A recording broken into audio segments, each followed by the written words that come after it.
What's happening, fellas? Hope you guys had a good 4th of July, good weekend with your families, got to relax. I know I enjoyed mine. Hope you guys did as well. I want to look at some of these connections up here. We're going to look at some bonds, just look at a few more pictures that we need, and we'll go from there. So when we're doing these connections, splices, you always want to make it tight. You don't want too much hanging out or not enough hanging out. And they fray sometimes, so you want to, when you're tightening it and cutting it, always squeeze it at the end and tighten it up as you squeeze, and everything will stay together. So I'm going to trim this one up and show you what it should look like. So this is kind of how you want it to look like.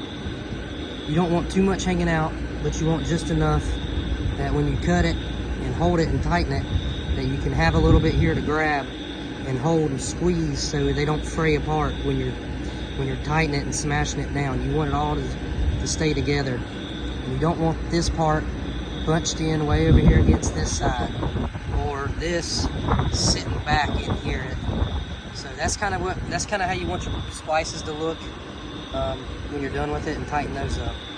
If you see one of these water spigots on the roof, make sure to always tag it and bond to it. These are fairly common on most all roofs, so these guys definitely did what they were supposed to. And please get a picture of that too. So when you come across this, if your line, doesn't matter if your line's 6 feet from it or 10 feet from it, just run something over there to it so we can bond to this and get a good picture of that too for us. Here's a PVC pipe. We get asked about this a lot from you guys in the field, but if it is in the middle of the roof, mid-roof, and you got an air terminal or line going by it, definitely have to put something on it. Doesn't matter if it's PVC or not. So if that was in question, just remember, highest little points on the roof, mid-roofs, anywhere like that, we still need to put something on there. So I know this had a couple questions in the past about these, but we definitely need to put ATs on these conduit pipes. And you know, if it's a steel pipe, if it's not upper steels or a steel system and it is connected to the roof steel, just put you a U-bolt or something on it and run it back to your line as well.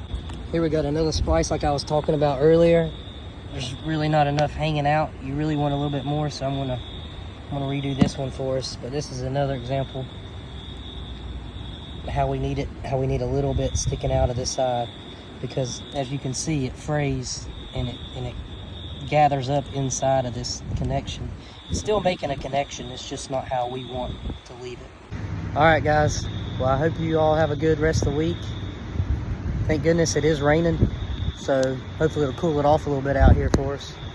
But be mindful of these afternoon thunderstorms. Always, as you take breaks, get water, check the weather, make sure you don't have nothing randomly rolling in the afternoon. Especially want to be mindful of thunderstorms and lightning storms. A little rain won't hurt nobody, but definitely be mindful of these lightning storms, rain and all that. So just make sure you guys know your surroundings, what's going on. Guys, be safe and have a good week.